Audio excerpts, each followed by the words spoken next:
Good morning, everybody. I'm sorry I can't be with you in person today. It is just crazy town in UPF land, just really nonstop this month and next month.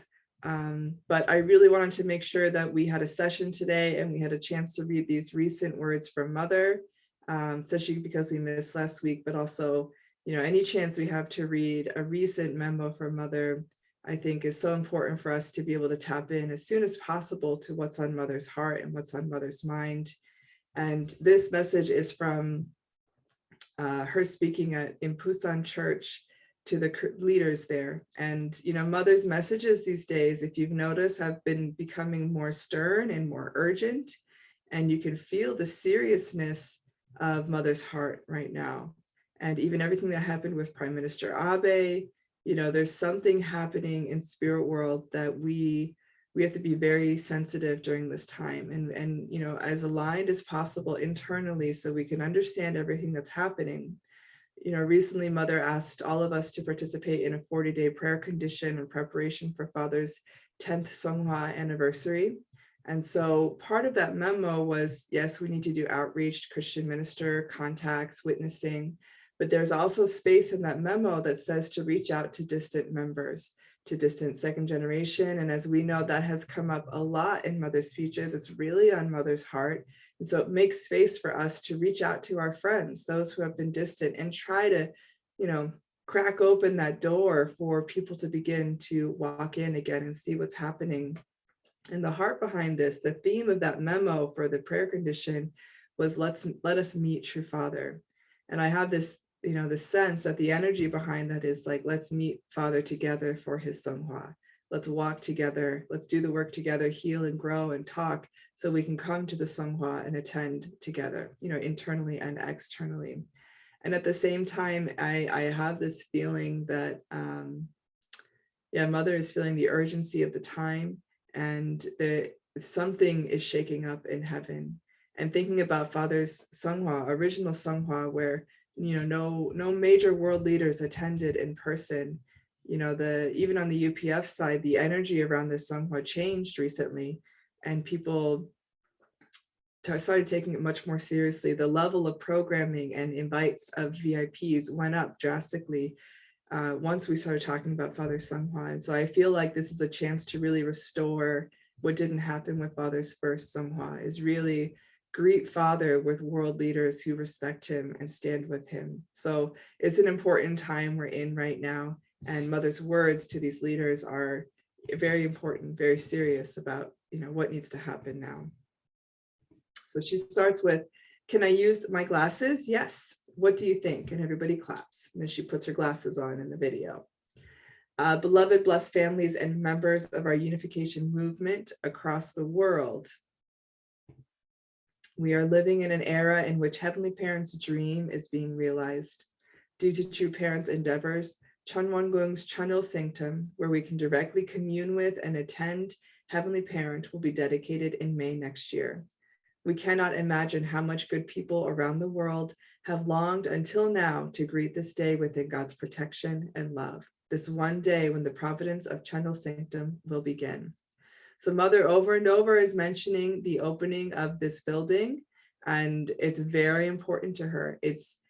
I honestly, for me, I'm still trying to figure out exactly like what is it and why is it so important, but because Mother's mentioning it so much, I'm paying attention and I'm taking it seriously, and I'm trying to understand, what's on her mind and heart here.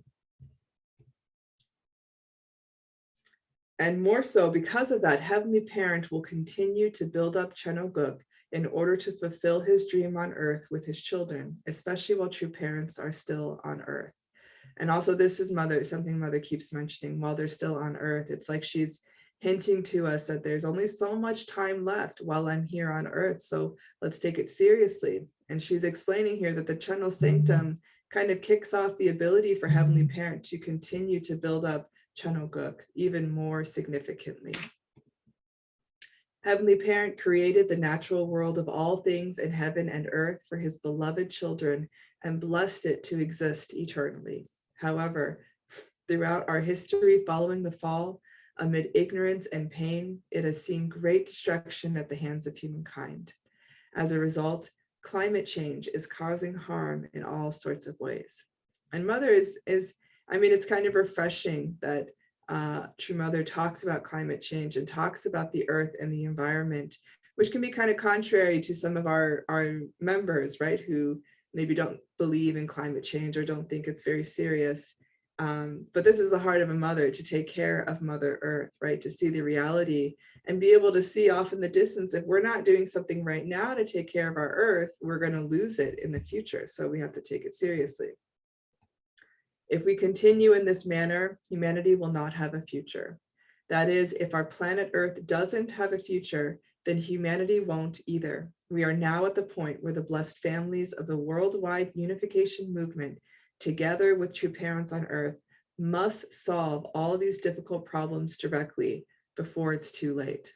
I mean, there's such a stern urgency here from Mother that things, you know, it's like the sense that, guys, if we don't wake up right now, if we don't change right now, we're going to lose our opportunity, and we can't even imagine what's going to happen. It can be too late. We can go further off in a direction and become, you know, I can't even imagine what Mother's hinting at, but I do sense from her that this is like the final opportunity. This is the Hail Mary type of situation that we're in, where we've got to really wake up in every area of a providence. She's talking about, you know, the taking care of our earth, but the same kind of energy for our providence right now. It's Mother's really calling on us to wake up right now. I have said that it is certain that the last days are upon us, and that human history has reached its destination, and that providential history has reached its final chapter. We cannot welcome a new day until these last days have been settled. So, I mean, what I get from this is that we're in the period of last days. We cannot welcome a new day until these last days have settled. And so this is kind of like our responsibility. How do we settle down the situations that we're in right now? Whatever that brings up for you in your life, right? How do we settle these things down right now to be able to welcome the new era? If we don't do that work in our life right now, we can't welcome that new era. I decided to visit Gyeongsang. A large-scale Peace Road event was held in Goje Island last year. After the Korea-Japan tunnel is built, Goje Island can be used as a gateway. Unknown to others, I came down to observe the natural environment in person. I didn't tell anyone about my visit due to my concern that it might interfere with your plans and work in relation to the providential schedule, and to not add to your burdens. I visited Odo Botanical Garden and the Hagumgang Islands with gratitude in the presence of Heavenly Parent. And when the original translation came through from this, it was very funny. The way it came across was, I didn't tell you I was going to Goje Island because I didn't want you to invade the island. Of course, this is more polite and maybe closer to what she said, but she did this secretly to visit. This is a space which is meant to connect the Japan-Korea undersea tunnel. And so Mother visited it and took a look at it, and she was grateful to see the environment. I would like to make a request of all of you, therefore. Some time ago, when Subregion 5 achieved a genuine victory, I asked you to expand that nationwide. One example of that would be to influence each local government to rename the roads connecting Goje Island and North Korea as Peace Road or Peace Highway, as the Peace Road cyclists will start their journey in Goje Island. So Mother's bringing up Peace Road. You know, this was Father and Mother's original dream of an international highway. But Mother's giving a very practical next step here, is to bring up this movement of peace, is we should ask governments to rename roads surrounding this project a Peace Road. I mean, or a Peace Highway. I mean, it's a very unique idea, a very interesting idea, and very practical too, of how we could start moving in the direction of people starting to support this international Peace Highway. This road will pass through Jola, Chuncheong, Gyeongwon, and Subregion 1, the Seoul metropolitan area, the Chunwon complex, and will be connected directly to the DMZ. So she's talking about creating an actual peace road through Korea. I sincerely hope you will take the initiative to rename these roads leading to North Korea as Peace Highway. That's exciting to me. That's innovative. That's interesting. That's substantial in terms of Peace Road world. That, you know, we're starting to build the Peace Road Highway practically in Korea, leading up to North Korea. Very interesting. During a tour of churches in the United States, I had the opportunity to visit and speak at the church where Pastor T.L. Barrett was serving. His church then became the first to hoist the FFWPU flag. Pastor Barrett is so respected in his community that a street was named in his honor, Barrett Street. On the path to realizing a heavenly unified Korea, how wonderful it would be if we could connect the South and North with a heavenly peace highway.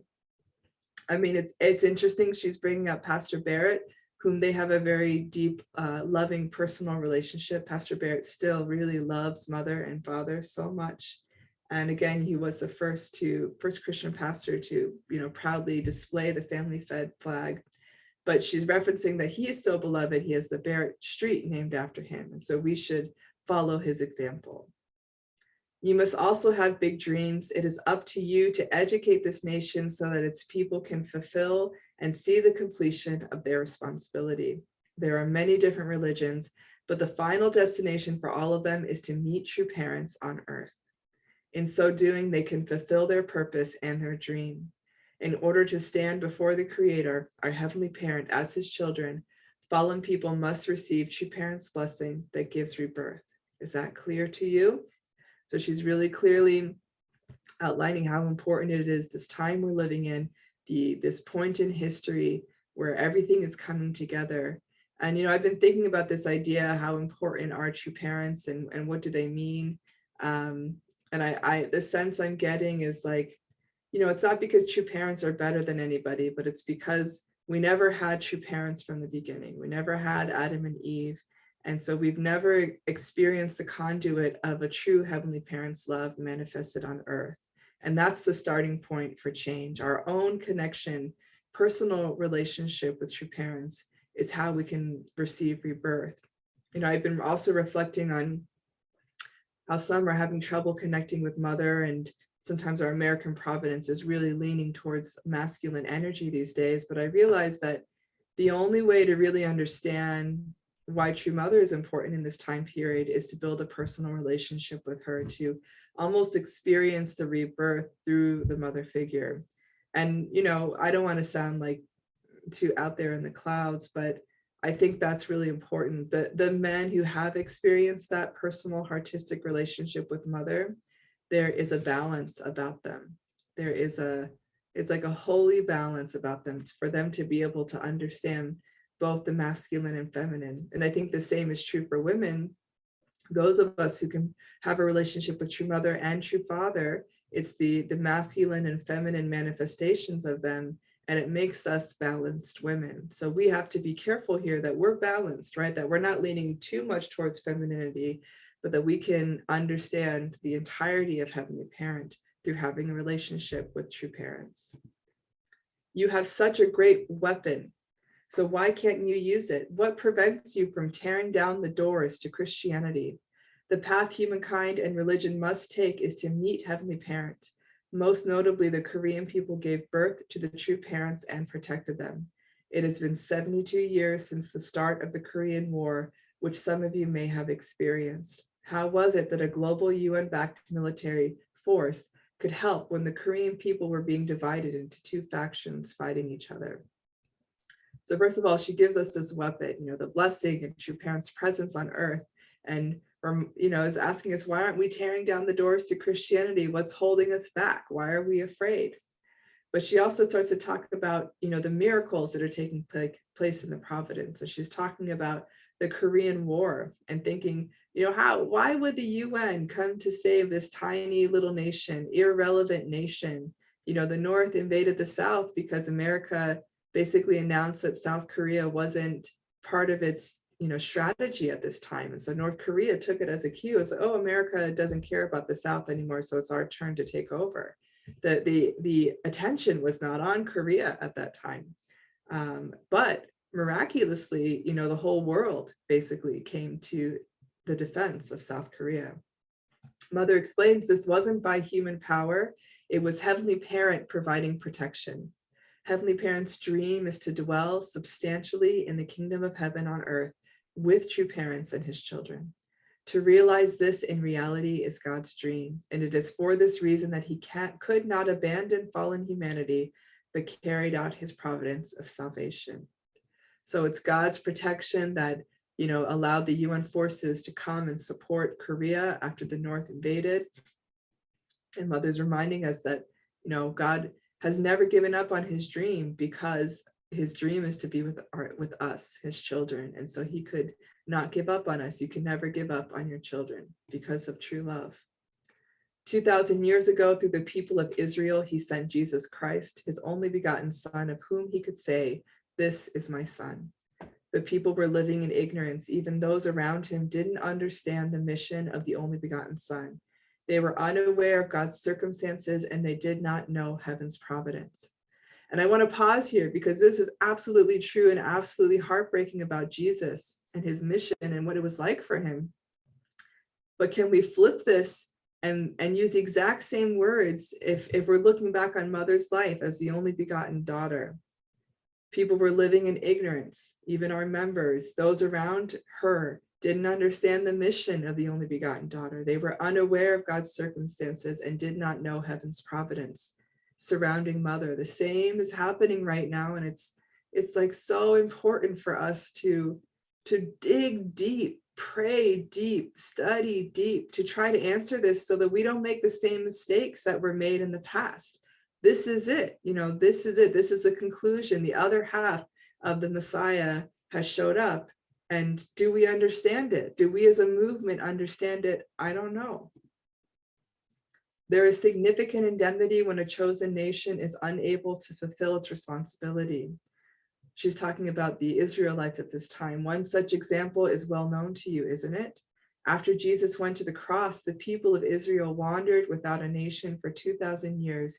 Even now, no one knows why this happened. Why have the Jewish people had the diaspora and lost their nation and are still fighting to claim back their identity? But what is the reason for that? It's because they weren't able to understand Jesus and his mission. And she calls to us and says, therefore, so the same thing doesn't happen to us. You cannot hold back any longer. In the midst of protecting this nation, heaven gave birth to true parents. In that light, this nation's leaders should follow true parents and accept the providence. Do you now know about this or not? We know. The lives of all past Korean presidents ended tragically. This is true and interesting. It is because they were human-centered. Many of them end up in prison, Korean presidents. Their work should have begun from attending Heavenly Parent and true parents at the center. We are seeing the results of their not having done so.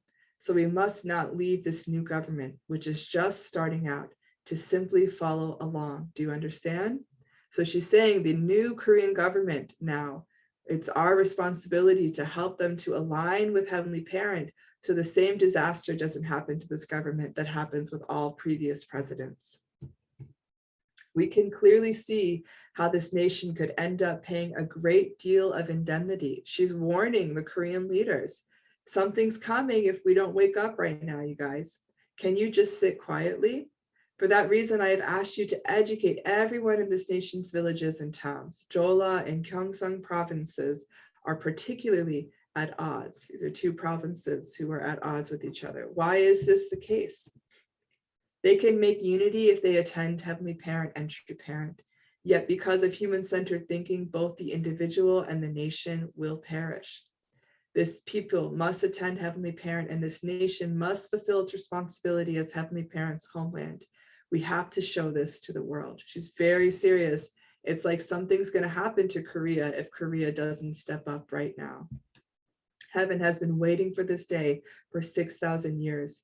You need to be aware of this. This nation must attend Heavenly Parent and fulfill its responsibility while true parents are on earth. We only have so much longer with Mother on earth. The responsibility of this nation is to realize a heavenly unified Korea, a heavenly unified Korea. Mother is clearly so serious here. She's warning us, guys, there's only a few more years here. We need to do this now. We need to do this now. To achieve the rank of a normal developed nation, a country must have a population of at least 100 million people. She's talking very practically here. With only the population of South Korea or North Korea, it would be impossible to reach this number. They must combine and then expand beyond 100 million. Do you understand? If that is achieved, Japan, Korea's closest neighbor, will no longer ignore Korea. China, too, will be unable to ignore Korea. I mean, this is very interesting because the Northeast Asia situation is quite complicated. And as many of us know, China is really on our radar. A lot of people are concerned about what's going to happen with China. There's a situation with Taiwan where China wants to take it back. Could that happen in the near future? Could China try to take over other smaller nations like Japan and Korea? But Mother's saying if Korea unites and stands strong, then nobody would invade them. Everybody would take them seriously and they would be an equal player in Northeast Asia. I shared one of Aesop's fables with the leaders yesterday. I spoke about how when a boy played the flute, animals would come out and dance. This will naturally happen as we move forward, attending true parents substantially for Heavenly Parent to dwell with us. As heaven dwells with you as you live in attendance of true parents, groups of good people will gather around you. Do you understand? This paragraph almost makes me cry because it's this beautiful childlike image of a child playing a flute and just the animals naturally gathering around because the music is beautiful, the spirit is beautiful, there's joy. There's no need to explain it, no need to call them. They are naturally drawn to it. And so Mother is saying, as we attend genuinely true parents and Heavenly Parent, as we really develop that in our own life, find the peace that comes with that, do the work in our family to establish true families and be a true leader, then the groups of good people will naturally gather around us.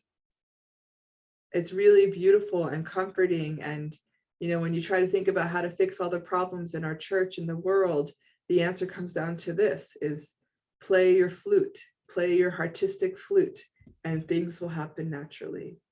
It's like letting your own unique light shine, and the changes will happen as a result of that. If you are in this position, blessed by heaven, are unable to fulfill your responsibilities, you will become ancestors who cannot hold their heads up. That should not happen, of course, right? My sincere hope is that one day you will all stand tall as proud Chanoguk leaders, Chanbo families, and Chanoguk citizens in front of the Korean people and diverse nation of this world. So Mother's message is very serious, but also she ends it with this hopeful reminder. It's like this peaceful motherly love saying, yes, we need to do all these things and this is very urgent, but also don't worry. If you do the work in yourself personally, the people will come. Just don't be afraid. Be proud, let your light shine, and go out there and represent me. There's no reason to be afraid anymore. So I feel encouraged by Mother's words. I feel challenged. I feel scared and nervous. Every time Mother starts to mention an area, geographic area, or a particular topic, she mentioned Russia before Russia invaded Ukraine. She mentioned gun violence to our team, and now look what's happening in America. It's like every week another major shooting. I'm paying attention to when Mother brings up a serious issue and says, you need to pay attention to this. Something could happen if we don't change now. So Mother's warning Korea right now. She's warning Korea that this is the time to take it seriously, to really stand up. So I'm reflecting on that in myself and trying to, have stronger vigor. I'm going to Las Vegas this weekend to the Chumbo program because I don't totally understand it, and it's probably not going to be the most exciting program, but it was Mother's idea to make this center in Las Vegas. It was why she came to America, is because she solved the problem of what to do to take care of our second generation. And so I want to be there as it opens, at its first launching, to support True Mother. So I hope all of you can also make time to attend whichever program is closest to you. And yeah, I love all of you ladies very much. Have a good day. Thank you.